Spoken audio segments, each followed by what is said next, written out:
90.7 WTCC. Good morning. Welcome to the Black Love Experience. I'm your host, Bishop Talbert Swan II, sitting in for Ben Swan. And happy day after Thanksgiving to everybody out there. And I hope and pray that you all had a wonderful, wonderful, wonderful um, celebration, however it is that you choose to celebrate. If you choose to celebrate, as long as you're not celebrating um, the genocide of Native Americans and the establishment of a white supremacist nation, and all the Americanized fables that are told um, about the Thanksgiving holiday. Um, I think you're on pretty good ground um, if if your celebration is not steeped in the American lie. Um, and I know, Bishop. You know that's so anti-American. You know, stop being so negative and unpatriotic. Yeah, yeah, I get it. I get it. I understand.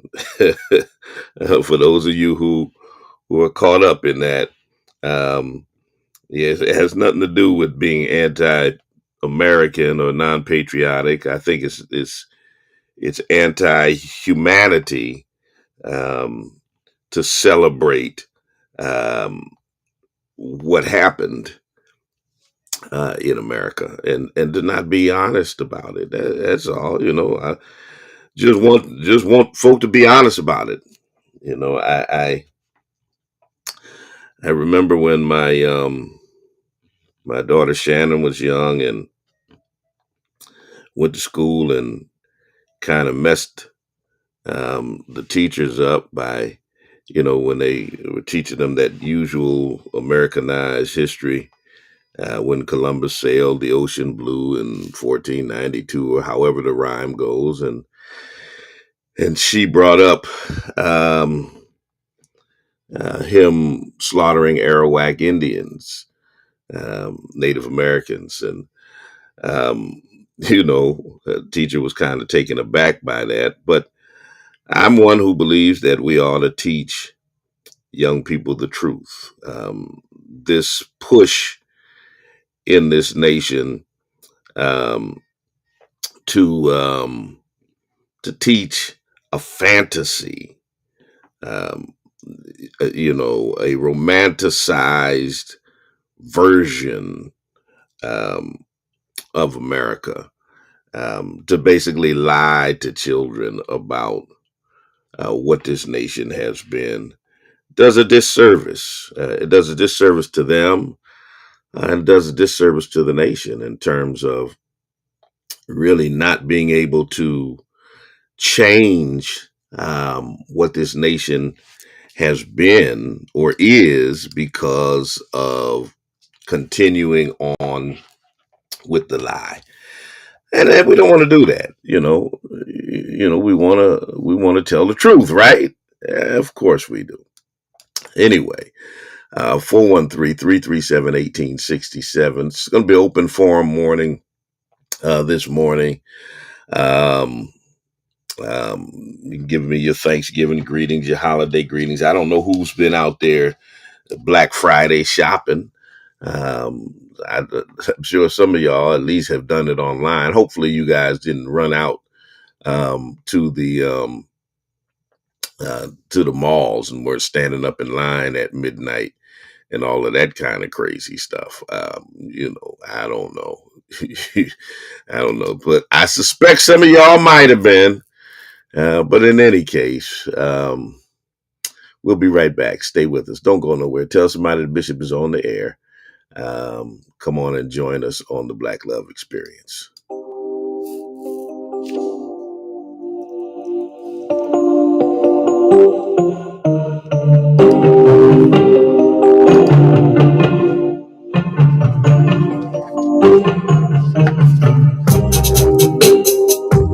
say you sold out cause black women are loud and crass.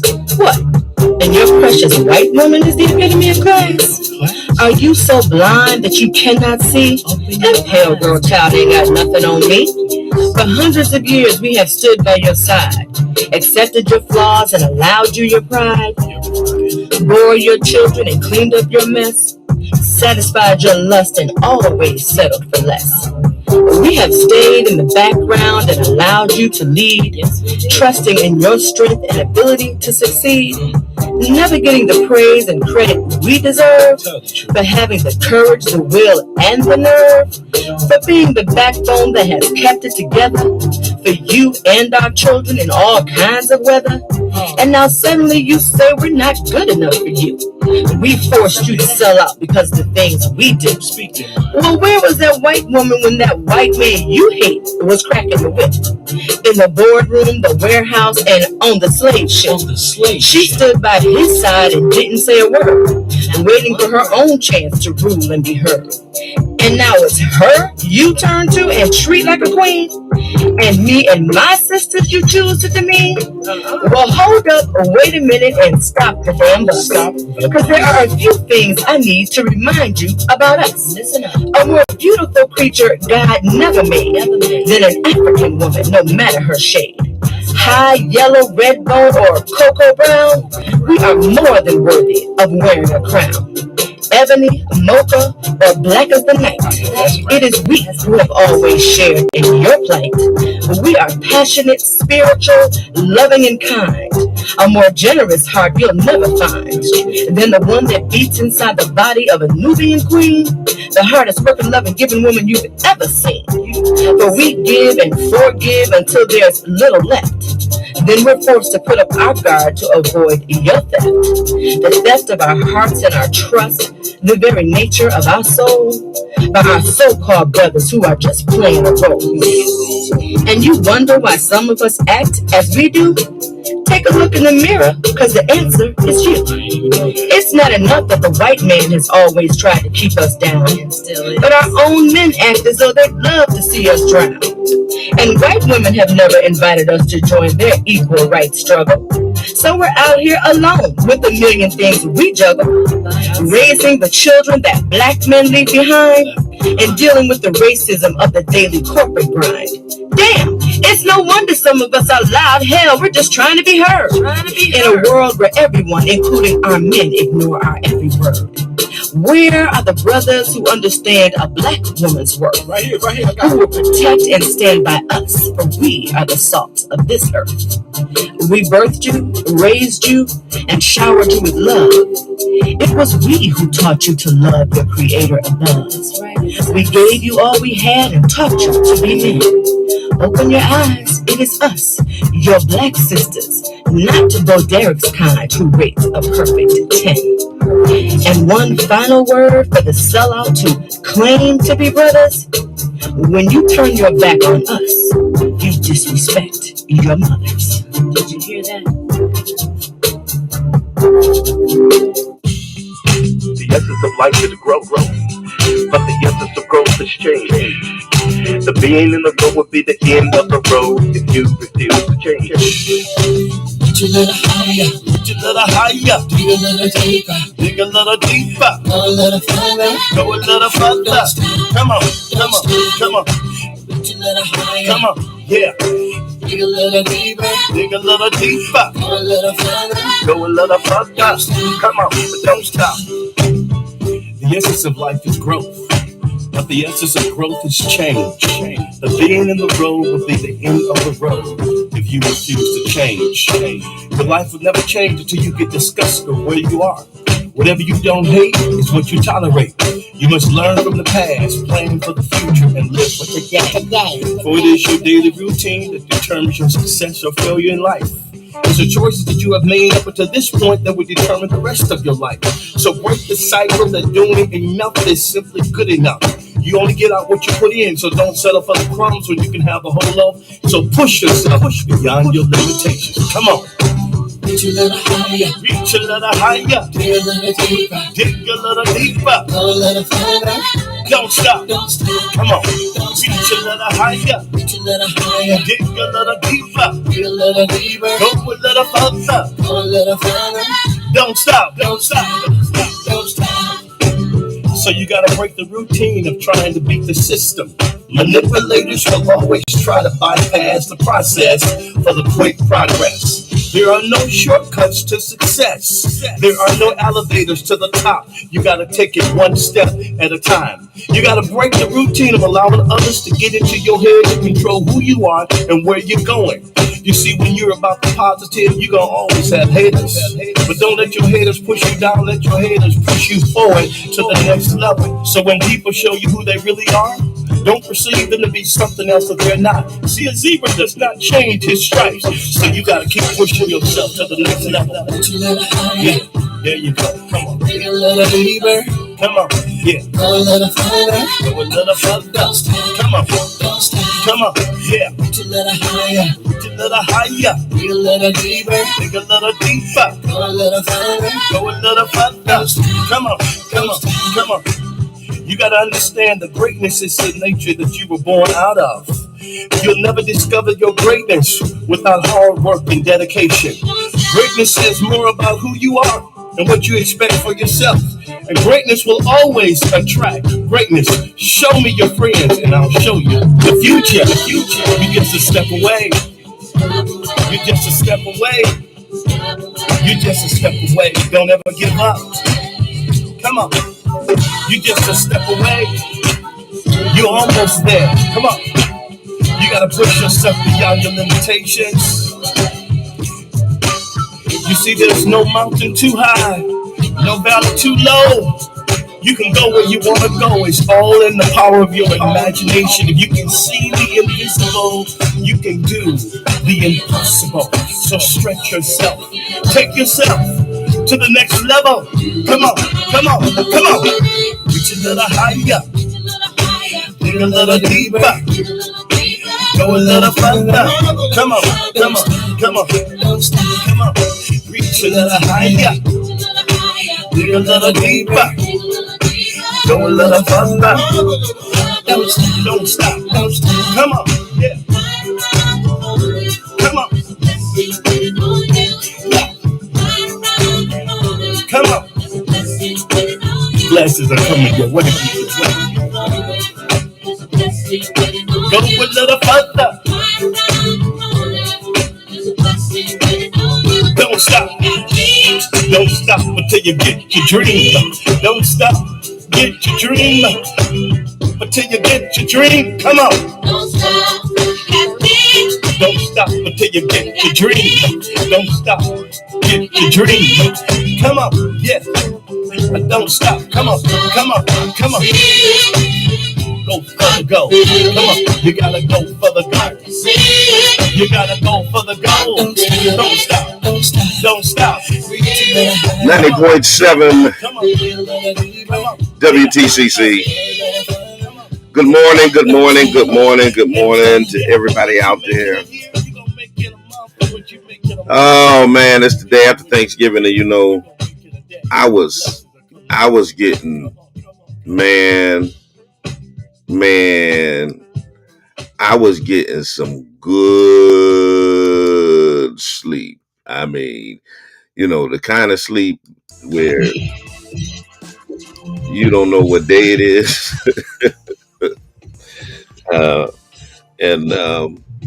So my wife woke me up and she says, Talbert, what time is it?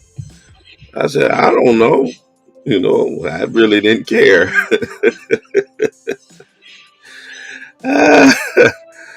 And so she says, I said, I don't know. And she said, don't you got the radio? And that's when I looked at the clock and it was 8:36. And I jumped up.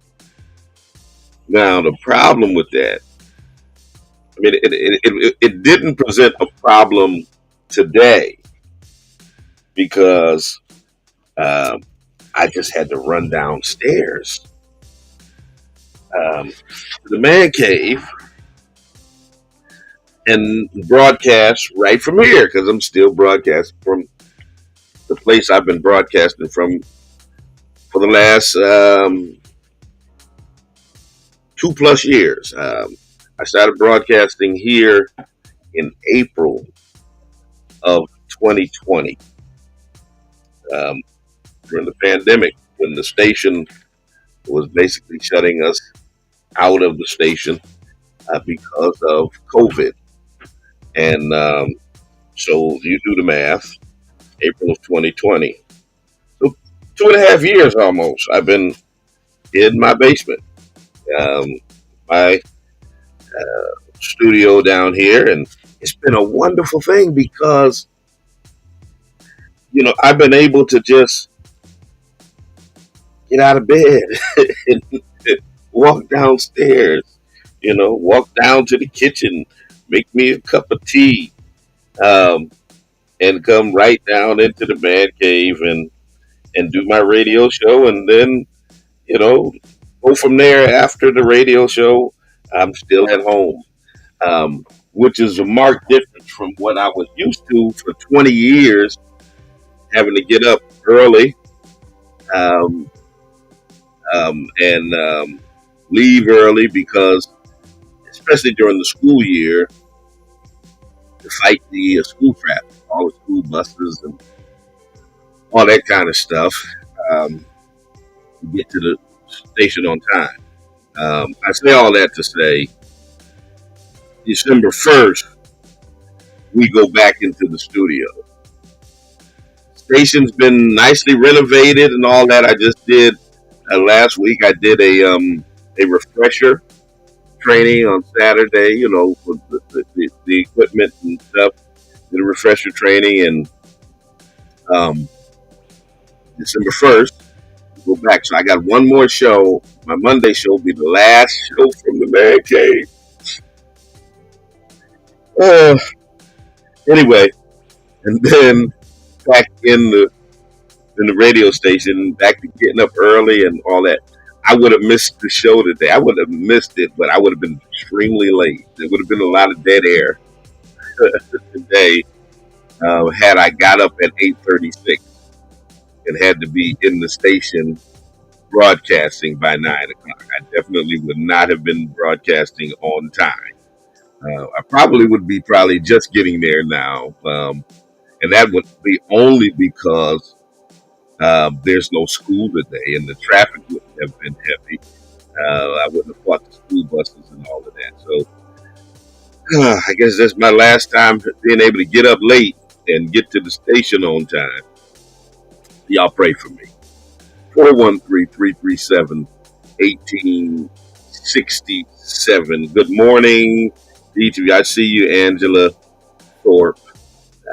I see you, Tweet Kirkland from Ohio. I see you, Barbara Cooper, Malik. I see you guys. Rep your city, rep your town. Juanita, good morning.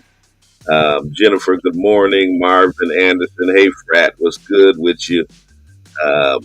Keith Hughes, good morning to those of you who are on YouTube. Good morning to my YouTubers. I didn't jump on, I didn't get on a Twitter space today because I got up so late. So I couldn't set up my Twitter space. I normally have my Twitter space and my Instagram popping. So unfortunately, my Instagram audience and my Twitter space audience gets the short end on this Friday. But you're here. So thank goodness that you are here. So, there's a couple myths I want to kind of debunk on that Friday after Thanksgiving. And you guys know, if you're black, you know what you're eating for the whole weekend, right? Right. Y'all know what you eat, right? Whatever you ate yesterday, you eating today, you eating for dinner on Sunday. Probably by Tuesday, you'll be able to start eating some different stuff. But you're going to be eating that stuff for the next few days. So I already know I'm having some turkey wings and greens and macaroni and cheese and for lunch, for dinner, um, all that stuff. Um, and so then we got extra because of the James stuff for us, you know. So anyway, I'll pray for me in that area too. I get myself up to the gym and try to work some of this stuff off. So let me get my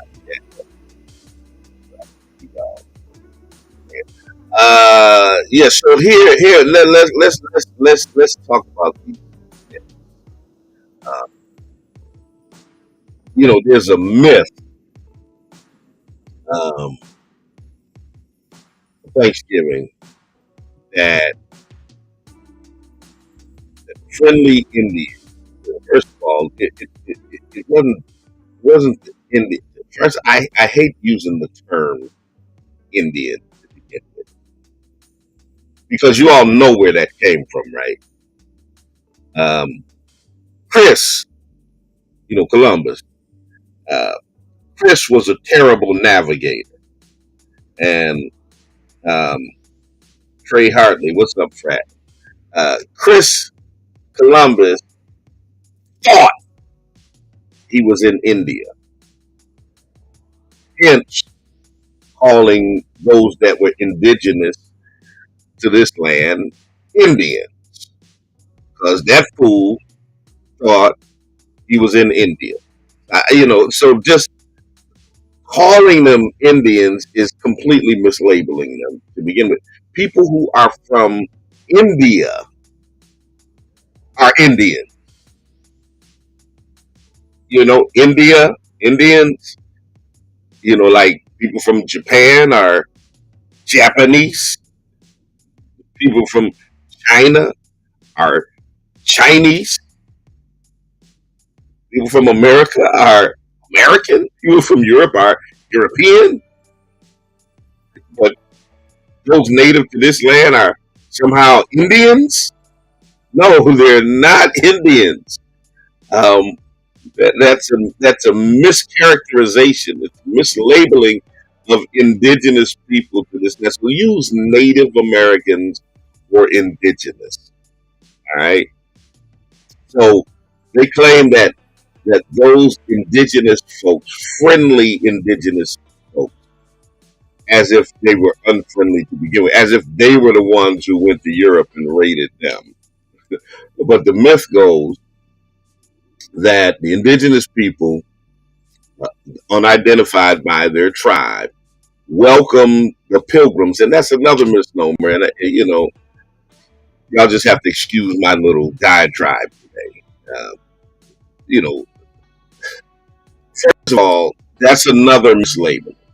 When you say um, settlers, when you say uh, pilgrims, um, that is completely mischaracterizes who came here to this land. A pilgrim, the definition of a pilgrim is a person who journeys to a sacred place for a religious purpose. Okay, understand what it actually means. Somebody, it's like when Muslims travel to Mecca, their sacred place, or when Christians, travel to the Holy Land. They are pilgrims. They are people who are traveling to a sacred place for a religious purpose. That's what a pilgrim is. Europeans coming to America to slaughter Native Americans and steal their lands and settle here doesn't make them pilgrims. They did not travel here to a sacred land for a religious purpose. So let's get, like Dr. King said, I want to get the language right. Let's get the language right. No pilgrims came here. Invaders came here. Terrorists came here. Murderers came here. I know you don't like that language. I know to you, some of you, that's anti-American. But let's just keep it a buck.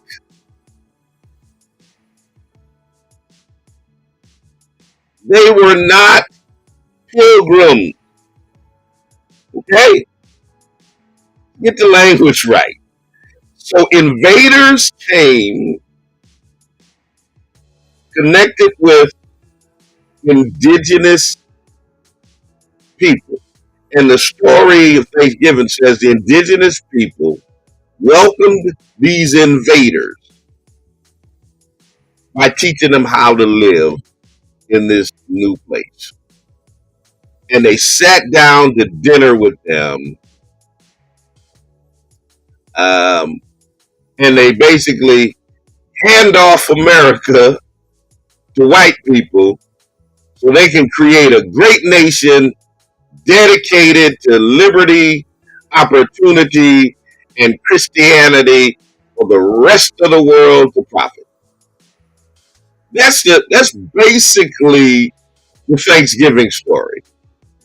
It's about Native people conceding to colonialism, its bloodiness, its terror, and in many ways,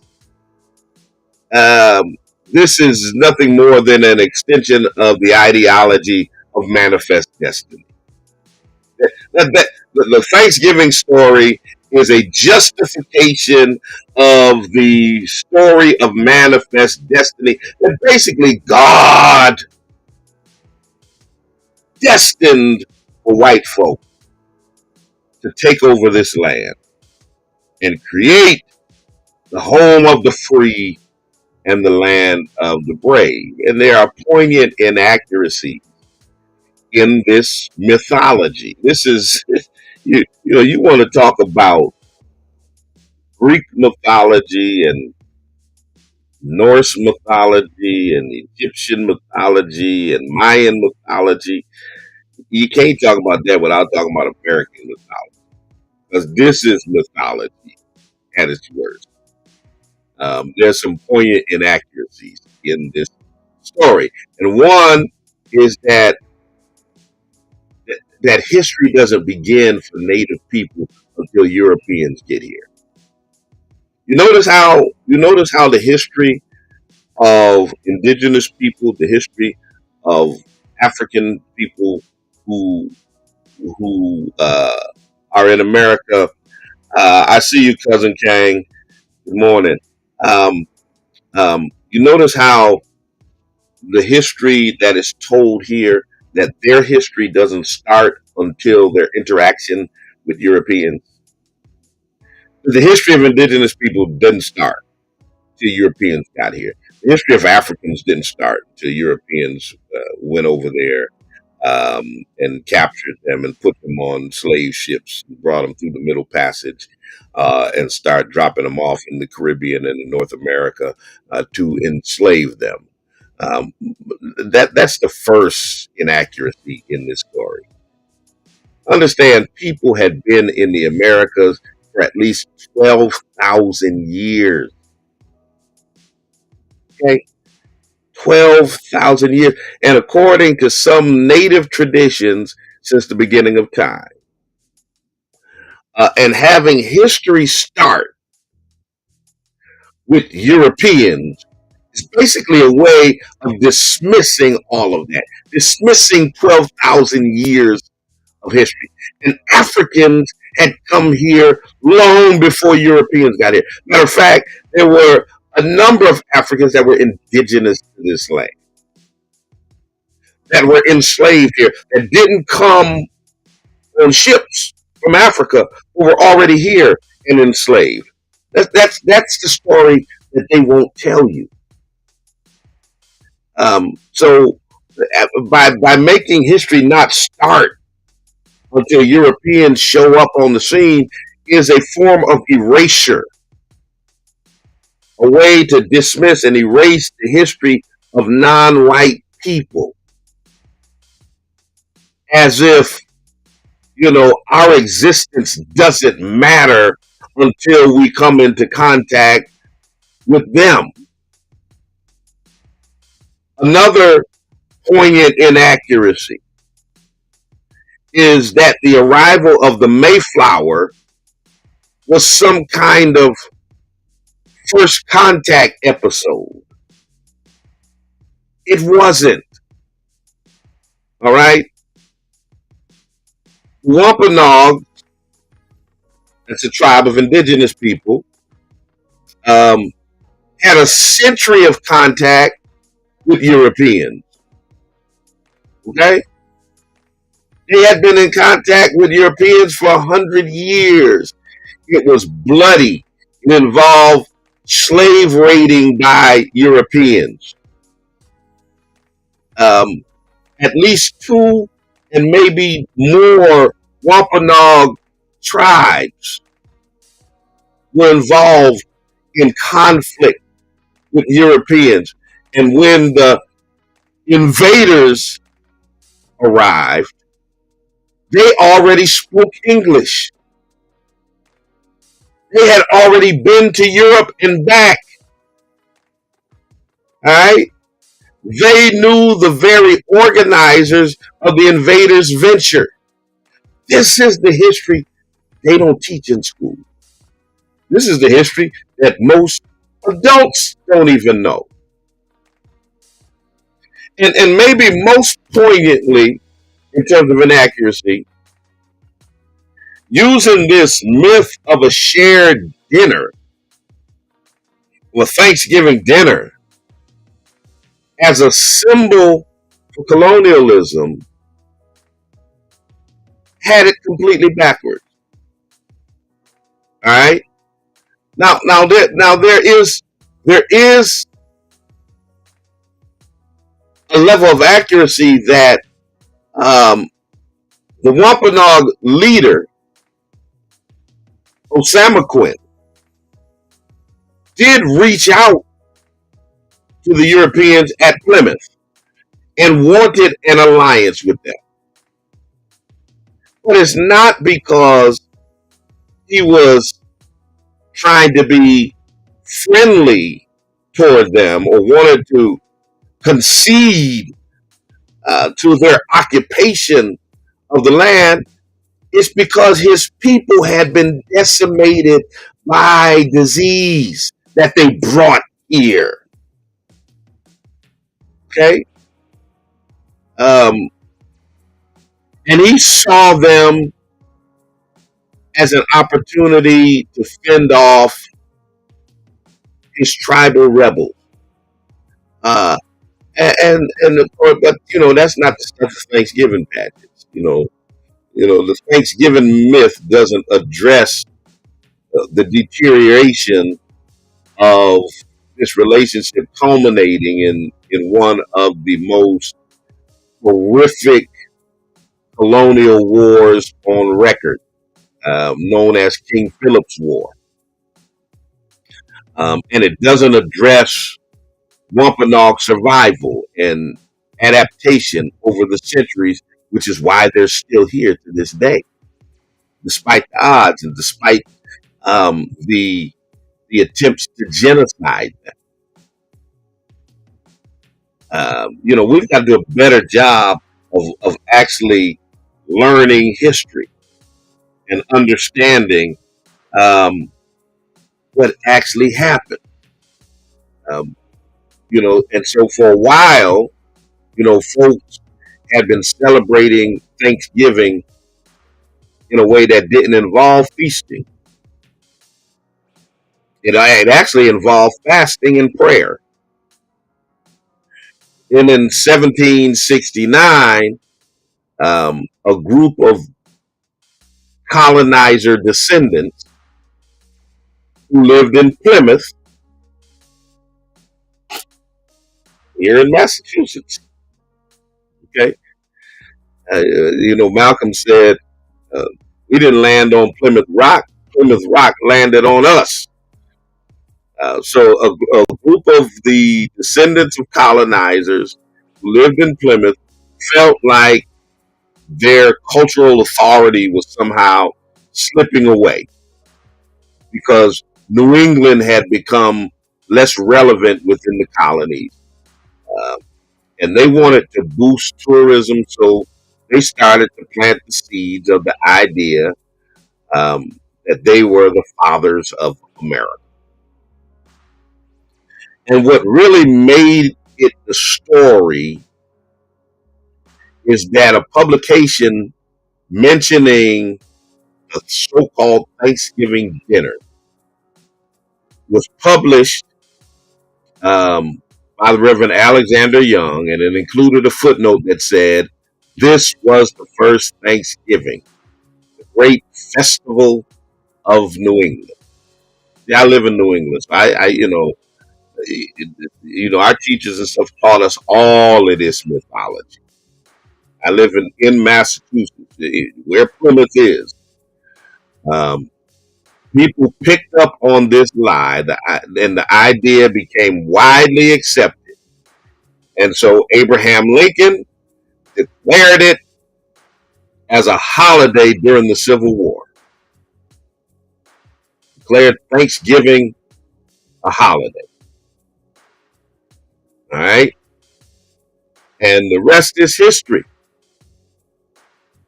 The white so-called Christians of the United States took it and ran with it. And they went on with that myth making. And so today you have the Thanksgiving holiday with all of the myths around it. And they expect for us to celebrate it in the way that they tell it. Okay? But we ain't going to do that. We're not going to do that. We're going to tell the truth about the history.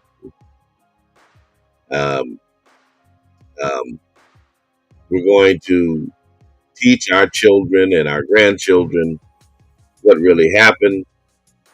And we'll take the day off. Yeah, we'll take the day off.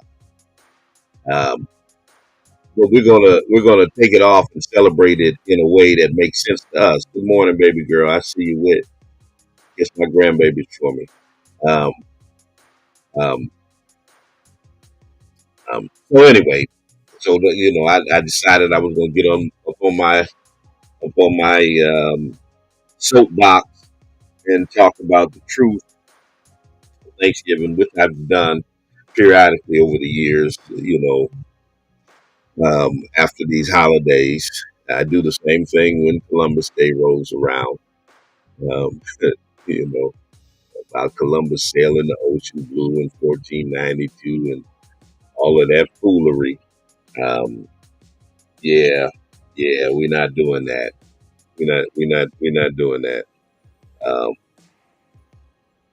So anyway,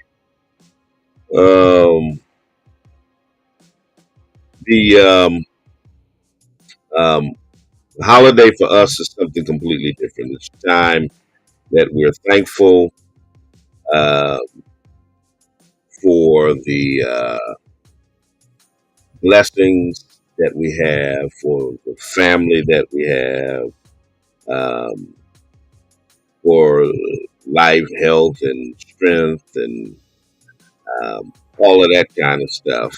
Um, um,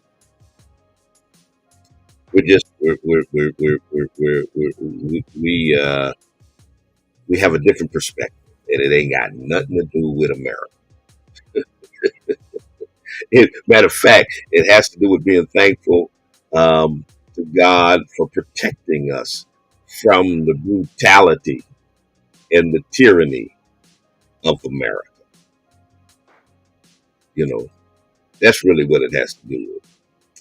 413-337-1867. I know a lot of my audience is probably sleeping the day after Thanksgiving.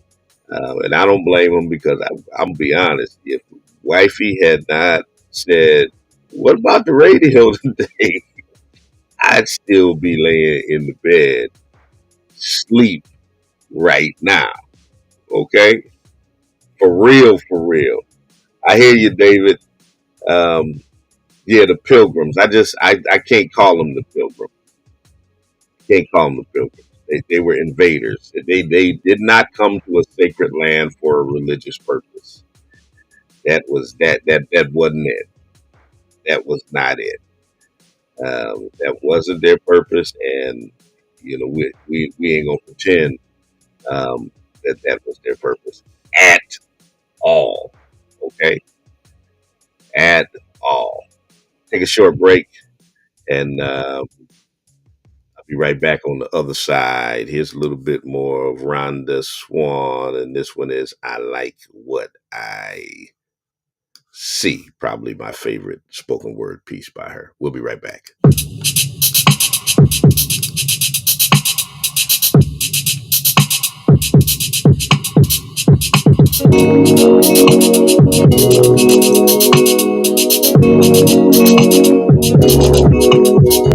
I look in the mirror and I like what I see. A strong, beautiful black woman staring back at me. One who's seen a lot of pain and had her share of sorrow, but who never gave up hope for a brighter tomorrow. I've been lied to, cheated on, and stolen from and hit, but it just made me stronger and I refuse to quit. And though I've been tempted, I refuse to stoop to their level. I was above that nonsense and made a liar of the devil. The devil who said I wasn't good enough, cute enough, or worthy of love, I kicked his butt with divine power from above. Power that says I can do all things through Christ, which strengthens me, and brought me out of darkness so that I could see that I'm smart, I'm beautiful, I'm a child of the King.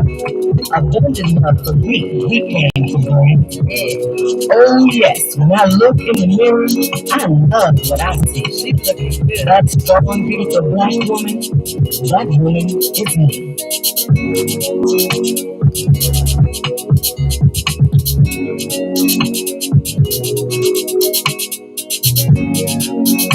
413-337-1867. You're listening to the Black Love Experience with Bishop Talbert Swan um, hosting with you. So one of the other things that has been going on is this controversy around Sir Charles Barkley, and so we've been getting on Charles's case. There's an article out there by who I want to say it's by the Shadow League. You know, they cover sports, NBA, NFL, NCAA, boxing, yada yada yada. And Ian Thomas, who's a former NBA player, um, has been chiming in. He and I both have been chiming in on the Barkley situation. And if you haven't got Eaton Thomas's book, you need to get it. Remember, some of y'all will remember I had him as a guest lecturer during our Lift Every Voice lecture series this year. And he talked about his new book, of which I am featured in, along with a number of other folk, called Police Brutality and White Supremacy, the Fight Against American Traditions. Police Brutality and White Supremacy, the Fight Against American Traditions, by Eaton Thomas. And you need to um, snatch that book up. There's a lot of good folks in there As I said, I'm featured in there. Steph Curry, Chuck D, um, um, Yamiche Alcindor, Isaiah Thomas, Jamel Hill, Greg Hodges, Stan Van Gundy, Mark Cuban, Jake Tapper, the tall guy, Mahmoud Abdul Rauf, um, and there's a few others. Rick Strom, Tim Wise, my boy Tim Wise, is featured in that book. Rex Chapman. It is a bunch. Mark Lamont Hill. Uh, anyway, there's a bunch of people who are featured in this book that talks about police brutality and white supremacy. And so Eaton has been um, uh, he's been an advocate for justice for years, even while he was in the league.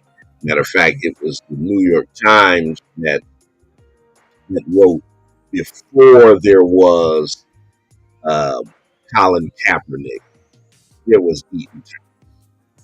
And probably many of you really just didn't pay attention to the advocacy that this brother was doing.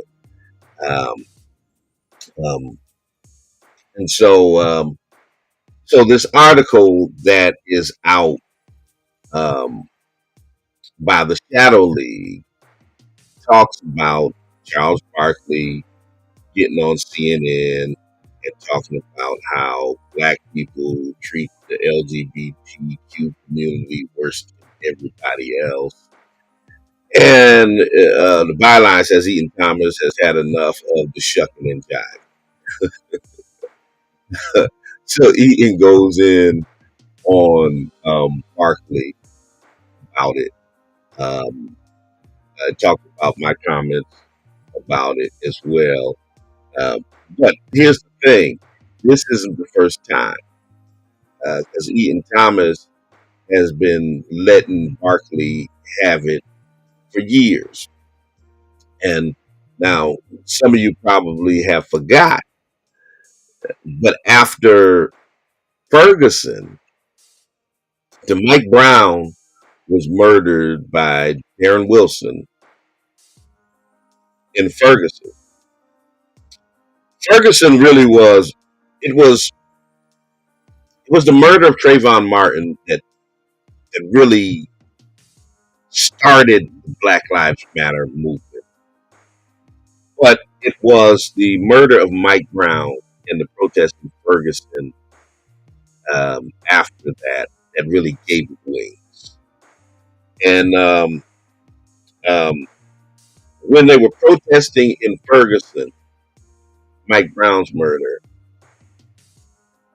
Charles Barkley decided to get involved and give his commentary.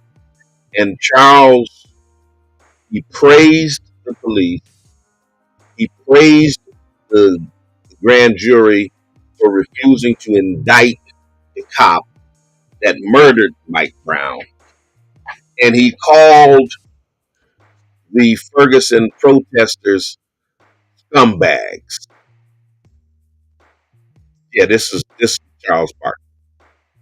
This is Charles Barkley. He called them scumbags. He called the black people who were protesting injustice scumbags, and praised the police and praised the grand jury for not indicting the cop who murdered Mike Brown. And this is the guy who thinks that he's a spokesperson for black people. Yeah. So Eaton Thomas got in Barkley's behind back then when he was shucking and jiving and buck dancing around Ferguson. And he's been consistent in terms of his criticism. He's been consistent in terms of holding him to the carpet because, he's a former NBA player. he has um, he has a nationally syndicated show that he does. So he interviews sports figures, people in the sports world, all of the time.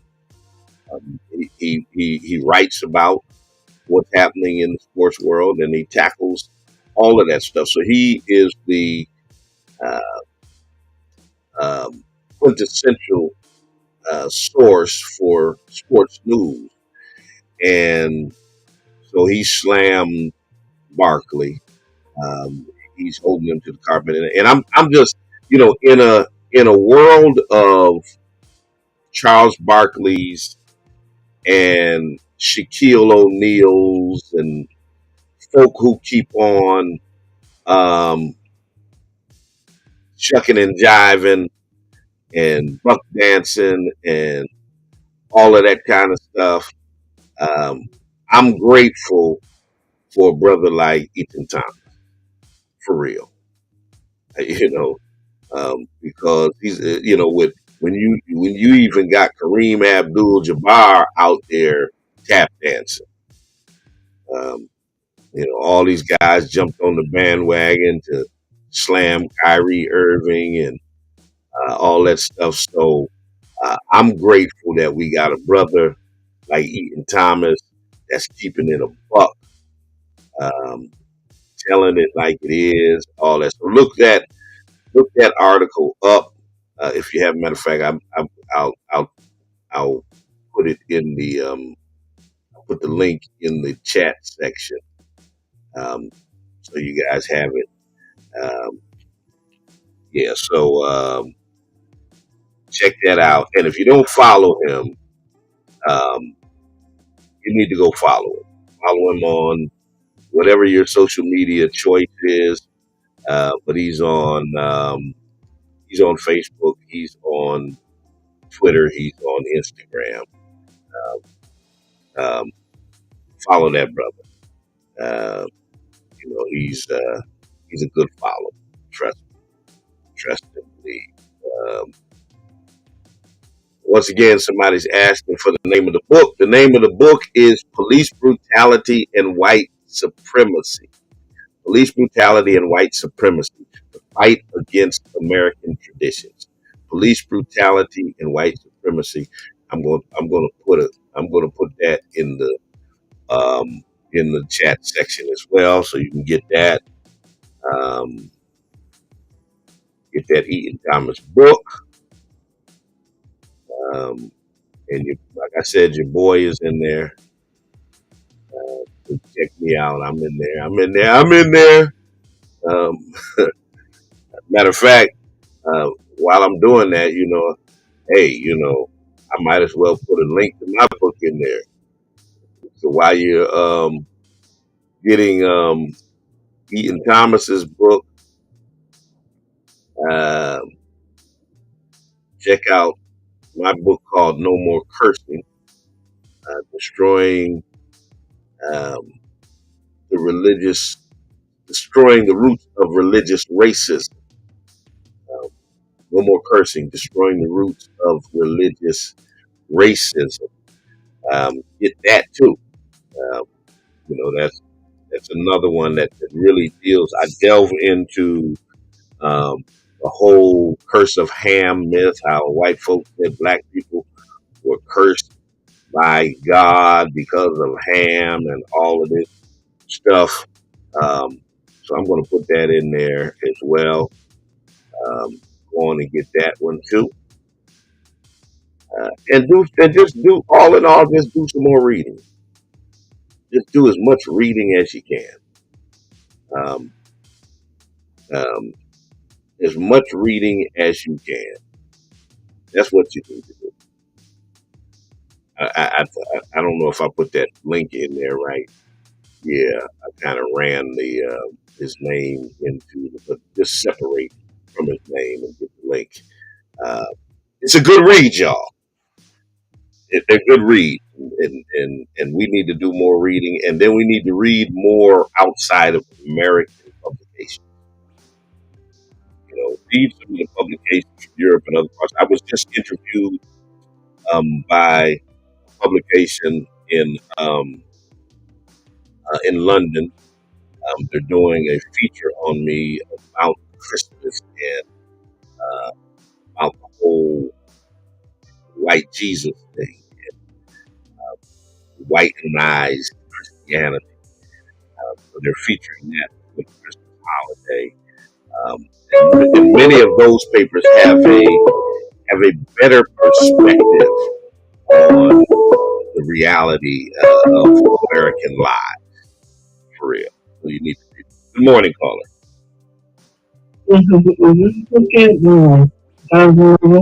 Yeah, you can get it on Barnes and Noble. You can get it on Amazon. Just about anywhere that where books are sold. What's the name of the book again? Which one? My book or his book? What's of them? Eaton Thomas's book is called Police Brutality and White Supremacy. All right, Police Brutality and White Supremacy. Eaton Thomas, E-T-A-N Thomas.